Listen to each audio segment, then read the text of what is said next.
कहानी है एक ऐसे बालक की जिसने मृत्यु का रहस्य पता करने के लिए अपना सब कुछ दांव पे लगा दिया।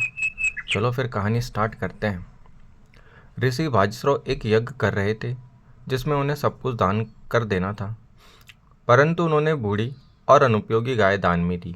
उनके पुत्र नचिकेता, जो केवल 10 वर्ष के थे, ने पूछा, पिताजी आप मुझे किसे दान करेंगे? पिता ने क्रोधित होकर कहा, मैं तुम्हें मृत्यु को देता हूँ। नचिकेता ने इसे गंभीरता से लिया और यमराज के लोक की यात्रा कर डाली। यमराज उस समय वहां नहीं थे और नचिकेता 3 दिन तक बिना अन्न जल के बाहर प्रतीक्षा करते रहे। जब यमराज लौटे, उन्होंने बालक की सहनशीलता और श्रद्धा से प्रसन्न होकर उसे 3 वरदान देने का वचन दिया। पहला वरदान, अपने पिता की शांति और प्रेम की पुनः प्राप्ति। दूसरा वरदान, अग्नि यज्ञ की विद्या जो स्वर्ग प्राप्ति का मार्ग बताती है।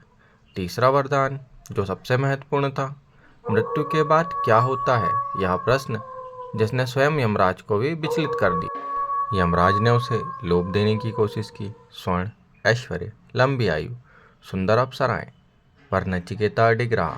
उसने कहा, यह सब क्षणिक है, मुझे केवल सत्य चाहिए। अंत में यमराज ने उसे आत्मा मुक्ति और ब्रह्म ज्ञान का रहस्य बताया, वही ज्ञान जो उपनिषदों की आत्मा है। संदेश यह है, नचिकेता एक ऐसा बालक का प्रतीक है जो निर्भीक, सत्यनिष्ठ और जिज्ञासु है। यह कथा हमें सिखाती है कि सच्चा ज्ञान किसी भी उम्र में बिना भय और लोभ से जीता हुआ पाया जा सकता है। अगर से आपको ये कहानी अच्छी लगी तो प्लीज़ सब्सक्राइब, लाइक और कमेंट करें।